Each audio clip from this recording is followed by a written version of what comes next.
Avec mon groupe de musique, on veut aller au bout de l'aventure. Pour ça, on a trouvé quelqu'un qui nous écoute, qui nous soutient et qui nous fait confiance. Je suis Laurent, j'ai trouvé ma bande.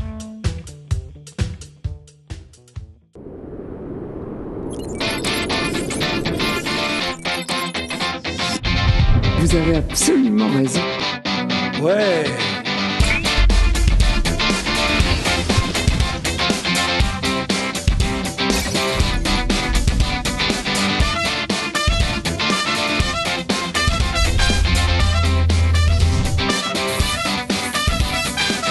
Mesdames, Messieurs, bonjour, ravi de vous retrouver pour ce Bienvenue chez vous. Bien sûr qu'elle est là, Virginie est avec nous. Bonjour Virginie. Bien sûr, bonjour. Comment ça va? Ça va très bien, et vous? Alors, on va rester en forme aujourd'hui, on va prendre un coup de jeunesse, en tout cas je parle pour moi, parce que vous n'en avez pas besoin. Oui, moi je reste jeune, éternellement. Éternellement, tout le monde le sait. D'ailleurs, ça se voit. Voilà. Avec nous, Claude Cuoco, bonjour. Bonjour. Alors, Claude Cuoco, il est coordinateur d'Envie d'agir. Ça dépend de la direction départementale de la cohésion sociale, mais en tout cas, chaque année, des jeunes viennent vous proposer des défis, des projets. Vous choisissez, vous les aidez à concrétiser leurs projets, c'est un peu ça?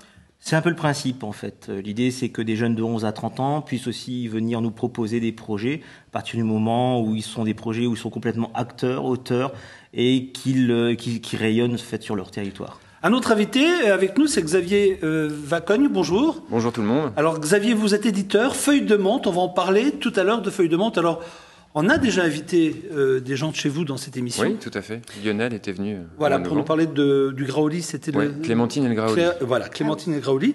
Il y a eu entre-temps Madeleine et le dessert du roi Stanislas. Et aujourd'hui, on parlera de Clovis et du pain d'épices. Ça, ce sera dans quelques minutes. Et puis, nous jetterons un petit coup d'œil sur nos invités de jeudi. Nous accueillerons l'équipe d'Olivier Assayas pour Après-mai. C'est un film qui sortira le 14 novembre.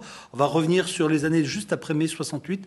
Donc, les jeunes, que faisaient-ils entre 70 et 71? C'est une tranche de vie qu'on va vivre. On en reparlera tout à l'heure avec la bande-annonce. Mais, et vous, Virginie, vous avez certainement des vues sur le net à me présenter tout à l'heure. Ah oui, mais en deuxième partie.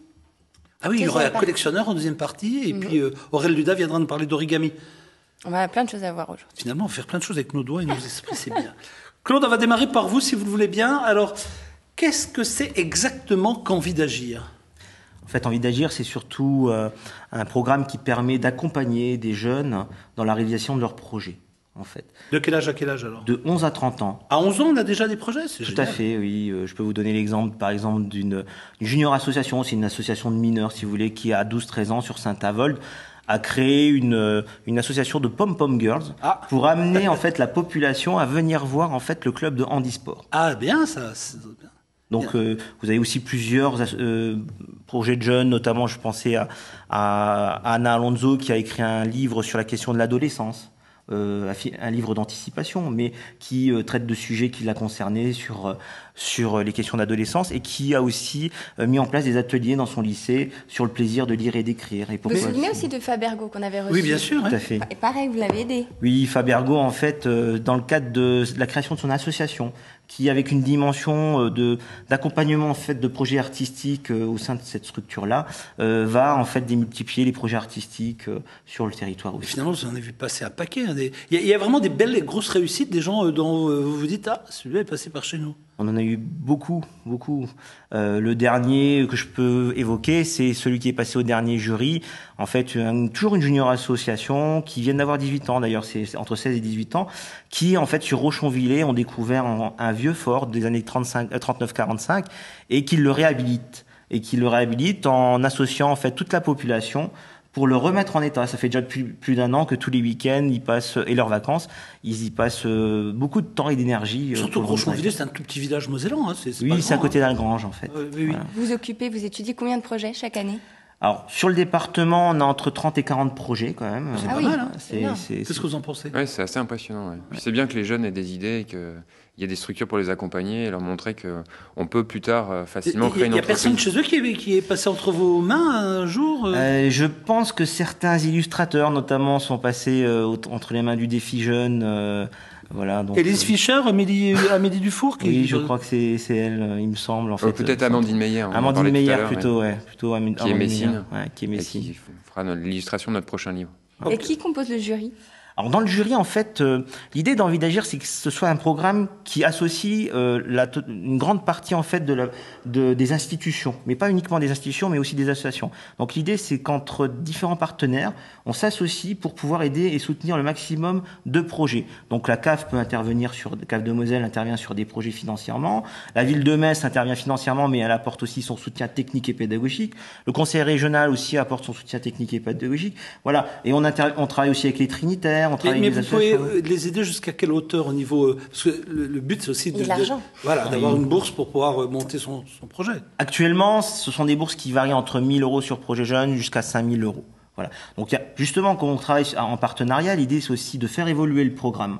Et l'idée c'est aussi de construire ensemble un programme qui touche le maximum de la population. On a des images, on va vous montrer un peu ce que c'est que Defigen. Ce qu'on va voir là, ça remonte il y a quelque temps. Alors c'était 2008 ou 2009 sur une rencontre nationale en fait, où des jeunes ont été filmés sur ce qu'ils pouvaient apporter en termes de... Claude, on en parlera tout à l'heure, mais c'est souvent très généreux. Moi, j'ai eu la chance d'être avec vous sur une des étapes de Defigen il y a quelques années, et les jeunes sont très généreux, ils pensent beaucoup, ils sont altruistes, quoi. Et souvent on le dit pas, mais dans les projets que j'avais vus, et ils voulaient aider des gens au Burkina Faso, ils voulaient monter des assos pour aider des gens près de chez eux. Enfin, c'était très très altruiste. Regardez les images que nous avons.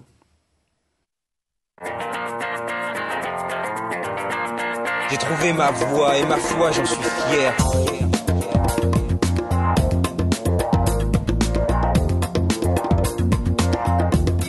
J'aime bien le mot défi jeune, c'est devenu envie d'agir.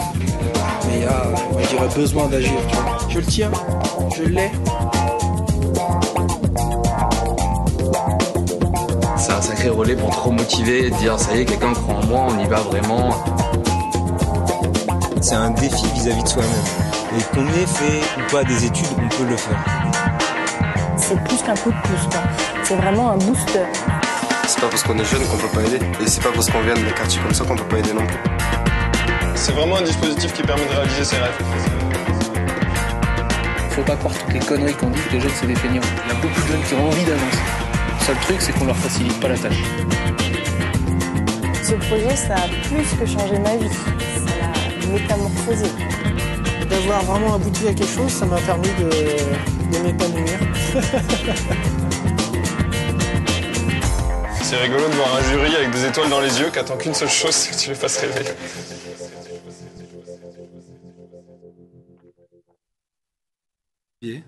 Ouais, je trouve que c'est vraiment une belle initiative de pouvoir montrer la voie de la création de l'entreprise dès le plus jeune âge, parce que souvent les enfants et les jeunes ont plein d'idées, et c'est bien qu'il y ait une structure qui les encadre, qui leur montre que la voie est pas si compliquée que ça, et qui leur donne de l'élan. C'est bien. Parce que qu'est-ce qui vous fait fonctionner? C'est le bouche à oreille? Parce que comme vous matraquez pas, si?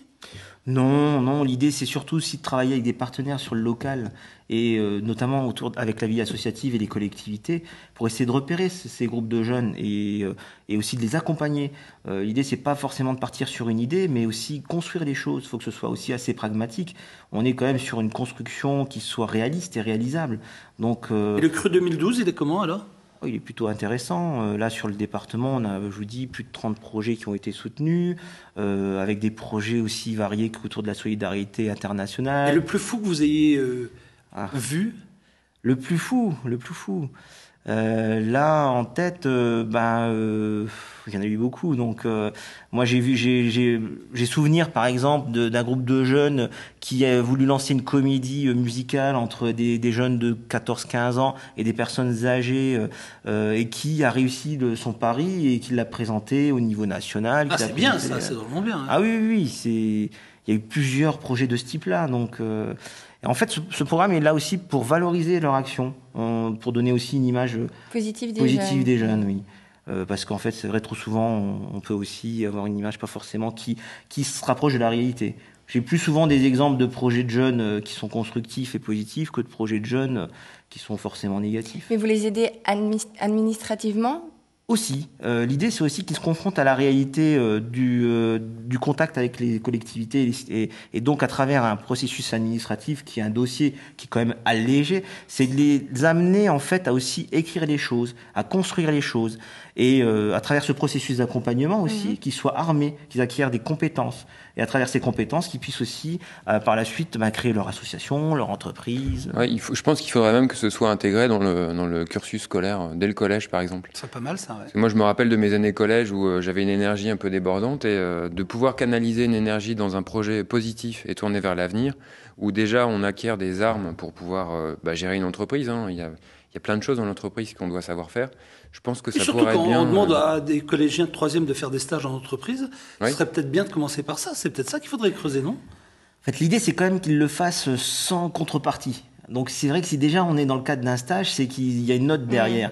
Donc, non, mais plutôt que remplacer le stage, par carrément, voilà, vous avez une semaine pour essayer de développer quelque chose qu'on peut soumettre à une équipe. Je trouve ça, pour des gamins, certainement plus valorisant que de venir dans une entreprise qui découvre en 5 jours et qu'ils n'ont jamais eu le temps de... Vous voyez souvent, ce sont des stages d'observation. Ça dépend de l'entreprise après. Mais des fois, ça peut créer des vocations. Oui, tout à fait. Et puis ça plaît, j'ai l'impression que les anciens lauréats sont assez solidaires. Tout à fait. D'ailleurs, il y a des communautés qui se créent. Et puis, et puis il y a aussi des anciens lauréats qui deviennent par la suite parrains et qui accompagnent des plus jeunes dans la réalisation de leurs projets. Vous avez quoi là devant vous? Parce que vous avez ramené plein de choses. On pourrait faire 2h30 avec vous. Non, facilement. Le bouquin, on l'a vu, mais c'est quoi? C'est un DVD que je vois devant vous? Alors là, par exemple, c'est toujours une junior association. C'est des jeunes de 16-18 ans qui sont partis en Mongolie et qui ont, autour d'un projet d'échange solidaire, sont partis et ont créé un échange culturel. Création d'un spectacle avec autour plutôt du hip-hop, des arts du cirque, et ils en ont ramené en fait un DVD sur. Vous avez beaucoup des projets en DVD comme ça? On en a quelques-uns, c'est vrai qu'on en a d'autres ici, par exemple, toujours sur le siège de la mémoire. Mais Claude, pourquoi vous n'êtes pas de temps en temps dans Bienvenue nous en présenter un? Ça pourrait lancer les projets pour l'année prochaine. Pourquoi pas? C'est ça qu'il faut faire, vous croyez pas? Il faut un bon coup de com'. Voilà. On va s'occuper de ça. Si il faut montrer des exemples positifs, des success stories pour donner envie aux jeunes. Plus on créera l'engouement, c'est sûr. Ouais. Merci Claude, vous restez avec nous, parce que tout à l'heure nous allons jouer tous ensemble, nous avons forcément un jeu à vous proposer, un jeu où normalement nos invités et nous-mêmes nous jouons. Alors, on n'est pas toujours brillant, enfin c'est surtout moi j'ai des réponses. Les questions, c'est moi j'ai des réponses. On a toujours l'air plus intelligent quand on pose les questions. Exactement. Mais en plus c'est vrai. et là on va jouer tout à l'heure. Mais dans un premier temps, on va, si vous voulez bien maintenant, s'adresser à notre ami Xavier pour justement parler de feuilles de menthe. Alors feuilles de menthe, ça existe à Montigny-les-Metz depuis quand? Depuis 8 ans. Depuis 8 ans, on fait un magazine gratuit à destination des parents sur l'Alsace, la Lorraine et le Luxembourg pour aider les parents à s'organiser dans la vie de tous les jours avec les enfants. Alors ce qui est bien, c'est que tout ça est fait en Lorraine. Il n'y a pas un truc qui est appris en Chine. Les produits 100% lorrain-alsaciens. Et dans ce livre-là, vous avez à la fois l'histoire pour les enfants, mais à la fin, quand un gamin a fini de lire un bouquin, qu'est-ce qu'il fait? Il pose des questions aux parents parce que des fois... des fois, les parents n'ont pas toutes les réponses. Vous verrez, Virginie, vous verrez. Et pour cela, réponse à tout, ça m'étonnerait. Oui, oui, mais pas forcément nous. Eh bien, grâce à ça, c'est que derrière, maintenant, il y a également les réponses aux questions que les enfants pourraient se poser. Par exemple, là, c'est une recette. Là, ça présente les ingrédients du pain d'épices. Parce qu'il y a toute une variété d'épices, plus le miel. Donc, très bien, j'ai l'histoire sur le pain d'épices. Papa, maman, comment on fait le pain d'épices? Voilà, exactement. Et vous ouvrez votre livre... Et le gamin dit, ma mère est formidable. Justement, il découvre la supercherie en disant, mais elle a lu simplement la fin du bouquin, quoi. Mais en tout cas, c'est ça, c'est plein de bonnes idées. Il ne faut pas leur apprendre à lire, en fait, du coup. Non, bravo. Comment ça se passe? Vous sortez c'est pas souvent que vous sortez un livre, vous attendez quoi pour... Il faut avoir la bonne idée avec la bonne illustration Oui, en gros, c'est ça. On a toute une liste de projets qu'on aimerait réaliser. Et à chaque fois, on cherche un auteur pour nous réaliser un texte original. Mais Xavier, c'est toujours un rapport avec la Lorraine et l'Alsace? Voilà, toujours. On essaye, dans la mesure du possible, le patrimoine lorrain-alsacien est tellement riche qu'il y a plein de bonnes idées à prendre, plein de légendes, plein d'histoires, une gastronomie très, très riche. Et donc, il y a plein de sujets qui sont là à portée de main. Et on a envie aussi de véhiculer, de transmettre ce patrimoine local aux enfants, parce que tout est là, et donc il suffit de faire un petit éclairage pour montrer qu'il y a des choses merveilleuses. On a quelques photos, quelques images qu'on peut montrer à nos amis téléspectateurs de Clovis et le pain d'épices. Où est-ce qu'on peut se procurer ces livres? Ils sont distribués toutes les bonnes librairies, sur Metz, Nancy, Épinal, Strasbourg, Colmar. Moi, ce que j'aime là-dedans, c'est le graphisme. Je sais pas, on a tout de suite l'impression d'avoir envie de rentrer dans l'histoire. Qu'est-ce que vous en pensez, vous, Claude? Moi, je trouve ça très original, en fait, et puis très coloré. Et donc, justement, très très facile et à aborder facilement surtout. Mais il y a quand même du texte. Il y a du texte. Ça, il y a du texte. Alors, en fait, on essaie d'avoir différents niveaux de lecture. Forcément, ça peut être un livre lu en lecture accompagné par les parents aux enfants à partir de 3-4 ans, mais aussi ça peut être lu en lecture autonome à partir de 7-8 ans, et l'enfant peut aussi se documenter lui-même dans la partie documentaire à la fin. Du coup, s'il y a des illustrateurs, des auteurs, des photographes, ils peuvent se faire connaître auprès de vous? Tout à fait, qui nous envoie un mail à Anne Clévenot, qui est l'éditrice, et à Xavier. Pas ça tout seul? Non, on est deux, Anne et Xavier. Donc c'est anne@feuilledemonde.fr par exemple. Ils peuvent nous envoyer un mail avec leur projet. Ça, toutes les idées sont les bienvenues. Alors il y a également un magazine. Ce magazine, il sort à c'est à trimestriel, je crois. C'est trimestriel. Il y a 4 numéros par an, 35 000 exemplaires. Voilà, on en a quelques-uns déjà. C'est beaucoup, hein. 35 000 exemplaires. Qu'est-ce qu'on y trouve dans ce magazine? Tout ce qu'il faut pour organiser les sorties avec les enfants, que ce soit le mercredi ou le samedi, des spectacles, des ateliers, des animations, les heures du conte, tout ce qui est à destination des parents et des enfants dans la région. Et c'est qui Marie et ses 3 nains? Marie et ses 3 nains, c'est une blogueuse qui est très connue sur la toile, qui fait des petites chroniques parce qu'elle a 3 enfants, elle en entend un 4e d'ailleurs, et elle est sur Metz actuellement. Et donc elle a toujours un clin d'œil à faire sur des sorties à faire avec les enfants, donc c'est avec ses nains dans la région. Ça s'appelle comme ça. Oui. Et l'atelier de Sandra? L'atelier de Sandra n'existe plus, c'était avant. Mais c'est aujourd'hui on a un petit atelier, toujours un petit atelier pratique au jardin d'enfants cette fois-ci. Voilà. Là, si vous voulez fabriquer un cerf-volant, c'est... Ah justement, je cherchais comment faire. Écoutez, permettez-moi de vous offrir ce magazine de la part de Xavier. Et puis, dans tout cela, il y a également cette histoire de Madeleine et le dessert du roi Stanislas. Alors forcément, c'est revisiter en quelques secondes l'histoire de la Madeleine, c'est ça? Comme tout bon Lorrain, on est gourmand, donc... vu l'étendue de la gastronomie lorraine, il y a plein de sujets intéressants. Là, on a abordé donc l'histoire de Madeleine Pommier, qui est à l'origine de petits gâteaux qu'on a appelés Madeleine, sous Stanislas. Et c'est une histoire écrite par Elise Fischer, illustrée par Amélie Dufour. Pareil, vous avez la petite histoire pour les enfants, la partie documentaire, et à la fin, une recette originale de Léa Linster. Voilà. Si c'est Léa qui donne des recettes, effectivement, et je suis sûr que c'est totalement différent, parce que elle, forcément, c'est différent. Elle vous a proposé elle a sa touche d'originalité puisqu'elle a recréé sa Madeleine. Ouais. Et là, il y a du blanc d'œuf et un peu de poudre d'amande. Et puis je laisse au lecteur découvrir la suite. Bien sûr. Okay. Mais en tout cas, en bouche, c'est très agréable. Voilà, donc c'est vraiment très sympa. Et il y a un prochain thème, je crois. Alors, vous m'avez ramené ceci. Ce sont vos cartes de visite. Oui. Et on en parlait en préparant cette émission. On se disait que finalement, le dessin donnait vraiment envie de découvrir les personnages. Et c'est le cas pour le prochain numéro, c'est ça? Oui, tout à fait. C'est une illustratrice qui s'appelle Amandine Meyer, qui est messine, avec qui on travaille depuis l'origine du magazine Feuille de Menthe. Et on a travaillé sur un projet de livre pour enfants, sur le thème des boules de Noël de Meisenthal. Et c'est le prochain livre qui sortira au mois de novembre. C'est celui-ci, voilà, tout à fait. Anton et Lottie, la merveilleuse histoire des boules de Noël de Götzenbrück et Meisenthal. Moi, je trouve que c'est une très bonne idée. Je ne sais pas ce que vous en pensez. C'est mettre en avant un artisanat mosellan qui est vraiment très réputé, puisque c'est connu. Ça a été connu au début du XXe siècle à travers le monde, et c'est encore aujourd'hui très connu. Quand on voit tous les marchés de Noël en Alsace ou en Moselle, il y a toujours les boules de Noël de Meisenthal qui sont proposées. Et puis il y a une vraie histoire derrière tout ça en plus. Il y a une belle légende et une vraie histoire. Ouais. Donc c'est ce qu'on découvrira. Tout à fait. Super. À partir du 8 novembre. Ils seront nos invités ce jeudi dans Bienvenue chez vous. Olivier Assayas et 2 de ses comédiens, à savoir Clément Métayer et Hugo Kozelmans. Ils viendront nous parler de leur rôle. Ce sont des premiers rôles, c'est-à-dire qu'ils n'ont jamais fait de cinéma de leur vie, ils ont les premiers rôles, et c'est leur premier rôle au cinéma, sous l'œil d'Olivier Assayas, qu'on ne présente plus, parce qu'il a lancé les plus grands, il a travaillé avec les plus grands, et ça s'appelle Après-mai. Je vous propose de jeter un petit coup d'œil sur la bande-annonce. Ils seront nos invités jeudi dans Bienvenue chez vous. Il ne faut pas avoir l'âme fort élevée pour comprendre que tous nos plaisirs ne sont que vanité. Entre nous et le ciel, l'enfer ou le néant, il n'y a donc que la vie, qui est la chose au monde la plus fragile.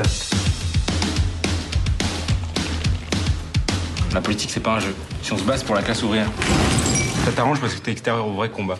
Non, t'as tort. J'ai des convictions. La peinture, la révolution. Je parle en artiste. L'art, c'est la solitude. C'est un choix. Mais c'est pas le mien. J'ai vu que tu lisais les habits neufs du président Mao. Il dit la vérité sur les massacres de la révolution culturelle. Les acquis de la révolution culturelle font peur aux impérialistes américains et soviétiques. T'es jeune, mais tu devrais faire attention à tes lectures.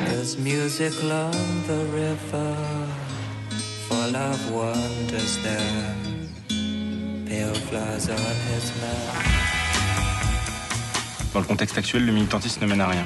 Le moment de l'action est venu. Nous devons être les nouveaux résistants. Ils ont des convictions, ils vont jusqu'au bout. Et toi, tu fais mieux qu'eux. Si ça tourne mal, je risque quoi? Le problème, c'est pas de savoir ce que tu risques, c'est de savoir si tu décides d'être cohérent avec toi-même. T'as beaucoup de chance. Pourquoi? Tu sais ce que tu seras plus tard? Peintre. C'est toi qui as raison. Tu vis au présent. J'ai peur de passer à côté de ma jeunesse. Donc sorti le 14 novembre, eux seront nos invités, vous en pensez quoi? Ah, ça a l'air, c'est une belle bande-annonce en tout cas, et qui donne envie. Puis moi j'aime bien les films d'ados comme ça, qui bougent, et où il y a un peu de révolte, un peu de vent de révolte. Vous étiez un peu comme ça? Bon, j'ai eu ma période. Ah ouais? Ah ça y est, on va prendre des choses. Hein. Parlons-y. Mais je ne m'étendrai pas sur le sujet. Allez-y, qu'est-ce que vous avez fait que vous n'avez jamais avoué, que vous avez envie enfin de dire à nos amis téléspectateurs? Ah non, mais c'est enfoui, contre nous. C'est enfoui, c'est caché. En tout cas, un beau film. Il faut vraiment aller le découvrir. Il sort quand exactement? Le 14 novembre, et moi je suis allé le voir au Caméo pour les besoins et c'est vraiment c'est 2 heures qui passent très vite, quoi, parce on vit avec eux, avec cette bande de jeunes pendant 2 heures. Oui. Alors je vais pas tout vous dire, mais il y a un moment donné. Est-ce qu'on ressort rajeuni? Mais moi je suis sorti, j'ai trouvé ça bien. Au début, ça commence quand même par une baston qui est très violente. Moi, j'avais juste un peu oublié que l'opposition des forces de l'ordre étudiantes dans les années 70, c'était d'une violence. Mais alors forcément, il fallait bien que les forces de l'ordre agissent. Les autres avaient envie de faire passer des messages, donc ils y allaient, mais ça castagnait bien, quoi. Oui. Et après, je me suis dit, est-ce que tout ce film va pas du tout. Après, on prend une tranche de vie assez sympa, avec forcément au milieu une épée de Damoclès. Je ne vais pas vous dire ce que c'est, sinon vous n'irez pas. Mais je suis sûr qu'il y a une histoire d'amour. Ah, il y a plusieurs histoires d'amour là-dedans. Et puis, alors, on découvre. C'est ce que nous dira peut-être notre invité, parce que comme c'est son premier rôle, je lui demandais un peu s'il était franchement très intimidé dans ces scènes-là. Parce qu'il y a des scènes d'intimité assez. Enfin voilà. Bref. Donc. Vous voulez dire qu'on va le voir nu? Non. Mais il y a de très jolies filles dans le film. Très très jolies filles. Nu. Très jolie fille. Et ne m'emmenez pas où j'ai pas envie d'aller du tout. Et maintenant, je sais plus ce que je voulais dire. Voilà, du coup, je vous ai trouvé gagné. Ou alors dans la prochaine émission, c'est ça. Jeudi prochain, ils seront là. Donc voilà, je suis bienvenue chez vous. En deuxième partie, merci Virginie pour tout. J'ai troublé. Oui, ça y est. Non, c'est quand elle commence comme ça, elle essaie de savoir des trucs et je me dis, elle veut m'emmener dans un truc où je ne veux pas aller. Donc je veux juste dire qu'il y avait une épée de Damoclès tout au long du film. Et voilà, mais bon. Villers-la-Montagne, direction maintenant, vous le savez, chaque semaine dans cette émission, la Chambre de commerce et d'industrie de Meurthe-et-Moselle met en avant ces entreprises qui gagnent. Et depuis quelques mois maintenant, on découvre vraiment des entreprises étonnantes et qui rayonnent sur à la fois toute la France, mais également sur le monde entier. C'est le cas de cette entreprise Andrin, avec une équipe de 70 collaborateurs. Elle se trouve à Villers-la-Montagne. Le groupe Andrin est une des 2 entreprises françaises de développement et de maîtrise du magnétisme industriel. Et on est, en Lorraine, parmi les meilleurs, et nous allons voir tout de suite ce petit reportage consacré à la société Andrin. C'est une success story familiale. Depuis 3 générations, dans la famille Andrin, on se passe le flambeau pour pérenniser et faire prospérer l'entreprise. Fondée en 1947, cette société lorraine, installée à Villers-la-Montagne, dans le nord de la Meurthe-et-Moselle, est spécialisée dans le magnétisme industriel.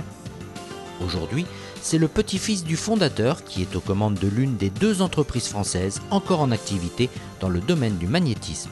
Mon grand-père Georges, qui a créé donc au titre artisanal une activité de réparation de petits moteurs électriques pour l'agriculture et le secteur privé. À la suite, mon père Gilbert Andrin a créé la Société anonyme des établissements Andrin pour le développement au titre industriel de la réparation de gros moteurs électriques.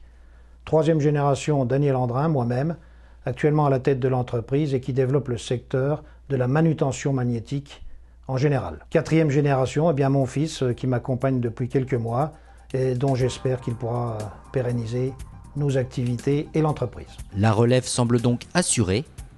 Andrin emploie aujourd'hui 50 salariés répartis dans 2 unités de production, l'une spécialisée dans la réparation et le bobinage de moteurs électriques, Une gamme allant du moteur de TGV de 2 tonnes au moteur d'éolienne de 25 tonnes. Et l'autre dans la construction d'équipements magnétiques industriels. L'un de ces systèmes est l'électroaimant de levage. L'électroaimant est destiné à remplacer des crochets ou des systèmes de griffes qui sont implantés sur des ponts roulants ou des grues. Ça permet d'aspirer la ferraille dans notre domaine d'activité, soit la ferraille en vrac ou des produits semi-finis. Les aimants permettent d'optimiser et d'automatiser les installations de manutention, diverses et variées. Ils nous permettent de transporter d'un point A à un point B les produits ferromagnétiques. Et c'est surtout utilisé dans la sidérurgie, métallurgie en général. Une autre spécialité maison, la construction de séparateurs magnétiques avec 2 types d'appareils, une version pour extraire ou aspirer les produits ferreux et une deuxième pour récupérer les métaux non ferreux comme l'aluminium, le cuivre ou le zinc. Ces installations sont essentiellement utilisées dans les usines d'incinération, par exemple, dans les centres de tri pour recycler et extraire les ferrailles et les métaux ferreux et non ferreux, ou telle que la machine qui est derrière moi. Cette machine-là est destinée dans des centres de broyage industriel de véhicules automobiles dans lesquels nous devons récupérer les aluminiums et les cuivres. L'entreprise Andrin a la spécificité d'avoir conservé son savoir-faire en interne, bureau d'études électriques et mécaniques intégrés, conception, fabrication et service après-vente, du 100% français au cœur du PIO, qui réussit à exporter 60% de sa production. Plus les métaux sont chers, plus il y a nécessité de recycler aussi bien en France que dans le monde entier. Donc, si vous voulez, en termes d'activité, la France reste relativement stable. Notre tremplin pour le développement de l'entreprise est essentiellement, depuis de nombreuses années, à l'exportation dans les pays émergents qui, eux, sont dans l'obligation de manutentionner des produits à l'aide de nos équipements magnétiques et également ont des soucis de triage de matières premières et donc de métaux ferreux. Donc, face à la flambée de ces métaux, nous avons une activité à développer dans ces pays. Cette PME lorraine fait partie des leaders européens du magnétisme industriel. L'entreprise réalise un chiffre d'affaires de 10 millions d'euros. Pas mal, hein? Oui. Voilà. Tout à fait. Et chaque semaine, c'est comme ça avec la Chambre de commerce et d'industrie de la Meurthe-et-Moselle. On va marquer une pause dans quelques secondes. Avant cela, on voulait offrir quelque chose? Oui, Xavier nous offre généreusement le livre Clovis et le pain d'épices. Donc vous allez sur Facebook. Les réseaux sociaux. Comment on dit? R? L'autre télé. Voilà, vous allez sur le site Facebook, on vous dira comment gagner le livre. Faites confiance à cette équipe. Et puis on a des places également à vous offrir pour le 15 novembre. Ça se passe du côté des arènes. C'est Forever King of the Pop. C'est un hommage à Michael Jackson avec des chorégraphies, des chansons, des chanteurs, enfin des danseurs. Bref, je pense que vous allez passer un bon moment. Ça se passera donc du côté des arènes à Metz. Ce sera le 15 novembre prochain. Et d'après ce que j'ai vu comme extrait, ça a l'air pas mal, hein. Ça a l'air de donner beaucoup. Oh, Michael, c'est toujours bien. Oui, mais enfin, c'est pas Michael. Ah, ah bon? Inspiré de Michael. Ah bon? Non, parce qu'il avait d'autres choses à faire, il peut pas être là, parce que c'est compliqué. Et toc. Voilà, on arrive tout doucement à la fin de cette première partie. Merci, Claude. Donc, c'est quand les prochains... Là, les dates sont pas encore arrêtées, mais a priori, l'année prochaine, on part sur 3-4 jurys. Il y a un site internet où on peut se renseigner si on est jeunes? Alors, jeune.gouv.fr, c'est le site jeune au pluriel, jeune.gouv.fr, qui traite de toutes les questions autour des questions de jeunesse et d'initiative. Merci à vous, Xavier, pour être venu nous présenter le nouvel opus de Feuilles de menthe. Merci à vous. Et revenez quand vous voulez, quand le prochain sera prêt. Ouais, pour les boules de Noël. Voilà. Ça marche. Rendez-vous est pris? Oui, il sort le 8 novembre, donc voilà. on se donne rendez-vous à cette période. Ne faites rien de la semaine du 15. On se donne rendez-vous, nous, dans quelques minutes. On va parler origami, mais pas seulement, parce qu'on va parler également collection. À tout de suite.